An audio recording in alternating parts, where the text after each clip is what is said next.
오장에서 좋아진다. 노년의 정신. 내가 노화에 관심을 갖게 된 경로는 다소 우회적이다. 고등학교 여름방학 때 나는 창의성과 정신건강을 연구하는 심리학자 옆에서 자원봉사를 했다. 그의 연구실은 하버드대 소속 맥클린 정신병원에 있었다. 개전 백두대 등 주택이 옹기종기 모인 보수던 외곽의 캠퍼스에는 아름다운 나무가 가득했다. 그곳 분위기가 마음에 들었고 실비아 플러스 등등등등 치료를 받은 것이라는 점이 흥미로웠다. 대학을 졸업한 다음에 일자리를 보려고 맥클린 인사과를 찾아갔는데 임상 경험이 없던 나는 신입을 위한 자리가 노인병동밖에 없다는 말을 듣고 실망했다. 그것을 일하면 엄청 우울할 거라고 지리짐작했다. 21살 때는 노인들에게 정신질환이 흔한 줄 알았다. 그런 질병이 생겨도 완전한 회복은 어렵고 가해만 하는 정도일 거라고 생각했다. 당시에는 내 연령의 인식이 그런 수준이었다. 나는 무력한 노인 환자들이 의료 정치를 주르주르 매단 채 구석이나 복도에 방치된 암울한 어수선한 병동을 상상했다. 하지만 일자리라고는 그곳 한 군데밖에 없었기에 일단 회복이라 했다. 1년 동안의 병실에 식사를 가져다 주고 건강기록을 관리하고 전기 경련치료를 받으러 가는 환자들과 동행하기도 하고 뇌에 전기 충격을 와서 작은 발작을 일으키는 이 치료법은 주요 우울증을 완화할 수가 있다. 이런 것을 반면에 내가 좋아하는 업무는 8시간 근무를 하며 내게 배정된 환자 7명과 경계를 기록하는 것이었다. 동료들은 이 일로 전무로 치부해서 환자 한 명당 한 문장씩 널리므로 끄적여 놓을 뿐이었다. 일종에는 리사는 점심을 거의 넘기지 않았고 단체 운동에 참가했다는 시기였다. 하중한 환자들을 면담할 수 있는 좋은 기회였기 때문에 나는 그 일이 푹 마음에 들었다. 환자 하나하나와 이야기를 나눌 때마다 나는 그들의 배우 사정이나 가족에 대한 감정, 그들이 받는 치료에 대해서 새로운 정보를 알아내려 했었다. 너무 열정을 불태우다 보니 때때로 분량이 몇 페이지까지 불어나기도 했지만 이 기록은 내가 깨달은 사실을 정리하는 데 확실히 도움이 되었다.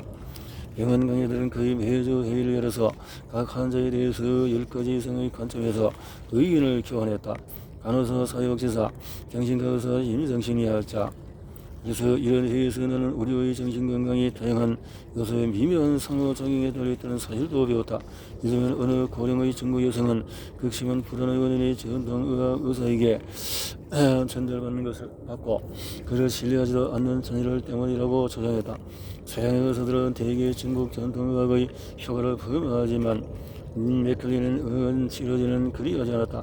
그러도 중국 여성의 상태를 깊이 이해하고 치료하기 위해서 환자와 자녀들 사이의 문화적인 심리적인 역등 관계를 분석하는 데 주력했다. 연령인식과 저는 스트레스, 안경과 망원경이 눈에 도달하는 광선과 정보의 양을 바꾸듯이 연령인식은 신체와 정신을 파고드는 스트레스 요인의 종류와 양을 결정한다. 연구에는 나는 나의 고정관념이 심혈과 반응에 어떤 영향을 주는지 사람들이 스트레스 요인에 반응하는 심장박동, 혈압, 담생 활동이 얼마나 걱정하는지를 살펴보았다. 그래서 평생 고정관념에 반복해서 노출되는 성을 정도 비슷하게 모방하기 위해 우리는 참가들을 무의식 중에 두 세트의 긍정적인 부정적인 나의 고정관념에 노출시킨 다음에 두 세트의 언어별 수학 과제를 제시했다. 언어 과제는 지난 5년 사이에 가장 힘들었던 사건을 설명하는 것이었다. 자동차 사고부터 살던 집까지 쫓겨난 일까지 온갖 경험이 나왔다. 놀랍게도 수학과 언어 과제가 제시되기 전부터 부정적인 나의 고정관념만으로도 엄청난 스트레스가 생겼다. 그러나 긍정적인 나의 고정관념은 정반대의 효과를 낳았다. 처음 제시했을 때에는 영향을 거의 주지 않았지만 두 번째에는 완충 역할을 했다. 두 번째로 수학과 언어 과제를 수행하는 동안에 자율신경의 스트레스가 전혀 증가하지 않았고 오히려 스트레스 수준이 과제 제시 이전 수준으로 떨어졌다. 한마디로 긍정적인 나의 또 고정관념이 보호 효과를 내기까지 시간은 좀 걸렸지만 결국 압박을 느끼는 상황에서 참가자들이 평정심을 되찾는 데 도움이 되었다. 이 결과를 보면 고령자들이 긍정적인 나의 고정관념에 여러 번 노출될 경우에 장기적으로 스트레스를 덜 받고 힘든 사건에서 쉽게 회복할 수 있음을 알 수가 있다. 우리의 나의 고정관념과 육체적인 정신적인 건강에 서로 영향을 주고받는다는 것도 짐작할 수가 있다. 연구실에서처럼 사회에서도 연령인식이 스트레스에 장기적인 영향을 주는지 판단하기 위해서 나는 메릴랜드 볼티모어에 위치한 국립노화연구소 30년간 수집한 데이터를 분석했는데, 참가자들은 연구소를 처음 방문한 날 자신의 연령인식을 얽혔다. 그 후에 30년에 걸쳐서 참가자들은 3년에 걸쳐서 한 것이 연구를 찾아와서 스트레스 호르몬인 콜티솔을 분석하였다.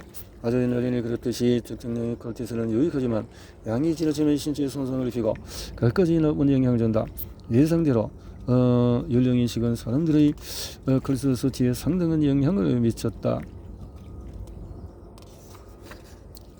부정적인 연령인식 집단, 긍정적인 연령인식 집단이 이렇게 차이가 났다.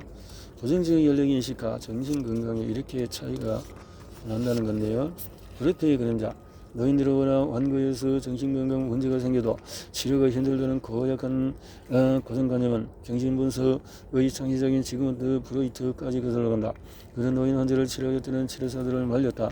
환자 가운데 50% 이상의 사람은 대개 정신과정이 유연하지 않아서 치료가 어렵다. 노인은 교육이 더 이상 불가능하다고 프로이트가 전해. 다시 말해, 프로이트는 고령화 환자들은 사고가 경직되어서 치료 효과를 보려면 반드시 필요한 자기 반성이 어렵다고 여겼다. 자기 반성이 프로이트의 부정적인 연령인식은 나이에 대한 편견이 가득한 어머니 아말리아의 오스트리아 양육 방식과 비롯된 듯하다.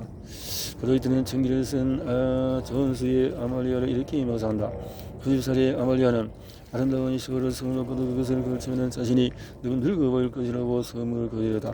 적기 6주 전에 25세였던 그녀의 사진이 신문에 실리자 아말리아는 이렇게 반응했다. 인쇄 상태가 형편없네. 내가 100살처럼 보이잖아. 노인 환자들이 원고하다는 프로이트의 인식에는 무슨 있다. 프로이트 자신이 나이가 들어도 과거에 했던 생각에 근본적인 오류가 있음을 인정하는 정직과 연결이 일치 않았기 때문이다. 그는 13살이나 노벨상 후보에 오르면서 70대 처음에는 세계적인 명성을 얻게 되었지만 무의식의 우리의 행동을 이끄는 방식, 즉 자신의 알려진 정신 모델을 전면 수정했다. 하지만 그가 노화에 대한 생각을 공개적으로 수정한 적은 없다.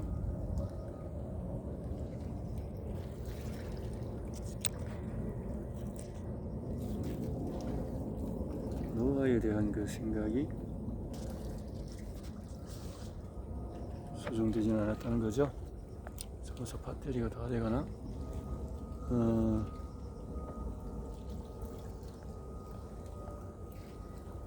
풀이 색깔이 조금 안 좋네.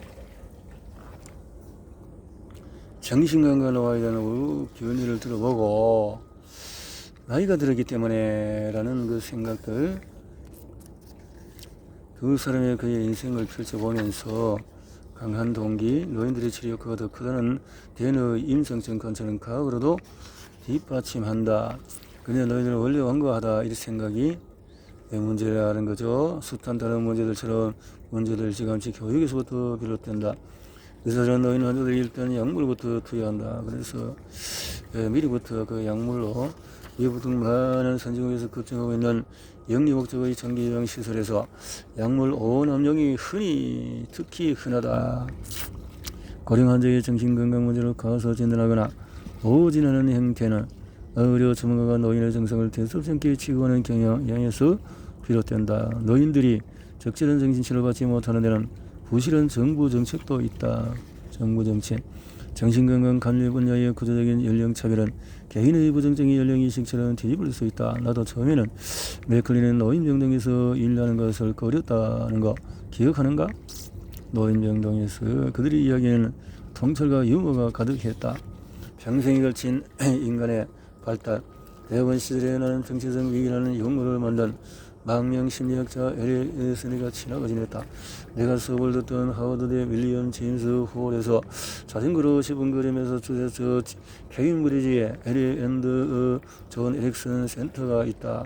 가까이는 에릭슨 부부의 집을 자주 찾아가고, 에릭슨은 이전의 인간 발달 이론은 진영계에 절정했다가 젊은 성의에 중단되는 경향이 있었다. 60대 에릭은 간디를 성장의 역할을 목표로 삼았는데 40대의 우리는 생애 주기를 보며 노인들에게 지혜를 기대했어요. 조언이 책에서 설명했다. 하지만 바리새가 된 우리는 다른 바리새의 노인 가운데 누가 제일 어른데 누가 그렇지 못한지는 살핍니다. 노인이라고 또 희명하지 않지만 노인이 되지 않으면 변명해 줄 수가 없죠. 에릭슨 부분은 8점에 시작되는 인간 월터의 8번째 정신분석 치료자 극장인 블러리다 스코 맥스웰은 이 단계에 대한 경험은 이렇게 생긴다. 참 알려고도 모르겠네요. 이 나이쯤 되면 조용히 살 줄 알았거든요. 70대는 행복했지만 평편했는데 내 80대는 강렬하네요. 나이가 들수록 더 치열해지는 기분입니다. 놀랍게도 나는 지금 뜨거운 확신에 불타고 있어요. 이러면은 곧이어서 나이가 더 불타오른다 하는 말을 했네요. 아프리카 할머니들 우정 벤치, 만년의 정신건강을 개선하는 문제에 대해 우리가 알고 있는 사실은 대부분 고소득 국가에서 실시한 연구에서 나왔는데 정신과 의사 딕슨 시간다의 연구들은 예외다. 그는 할머니의 지혜를 이용해서 우정 벤치를 고안했다. 우정 벤치. 아프리카에서 가장 믿을 만한 자원이 할머니들이라는 생각이 문득 들더라고요. 처음에는 집안다 박사도 절대 그런 확신이 없었는데 그래서 대화를 해보면서 두 달이 지나자 할머니들은 비전문가로서 정신건강 치료자의 역할에 관심을 갖고 무난히 해내는 정도에 그치지 않았다. 다들 놀랄 만큼 잘 해내시더군요. 자, 지금은 평균 연령이 67세의 할머니 800명이 마을 사람들을 상대로 대화를 치료를 하고 있다. 평균 연령이 이 프로그램의 성공은 여러 임상시험에서 입증이 되었다. 고려는 의학학설지 JAMA에 실린 논문에서 지반다 박사의 연구팀은 할머니들이 의사들보다도 우울증을 줄이는 데 기여했다. 오히려 원바리에 사는 80살의 쿠사는 지반다 박사가 특히 존경하는 할머니다. 그녀는 15년 전에 처음 선발된 14명의 할머니 중에서 한 명으로 지금까지 우정벤치에서 수백 명의 고객을 치료하는 데 성공을 한다. 지반다 박사에는 꿈이 있다. 전 세계 65세 이상 인구가 무려 15억 명이에요. 도시마다 세계 할머니 네트워크를 만든다고 생각해 보세요. 우정벤치 모델은 이미 긍정적인 연령 인식을 갖춘 문화 집단에서 효과를 보았지만 부정적인 연령 인식이 더 강한 나라에서도 시범적으로 성공했다.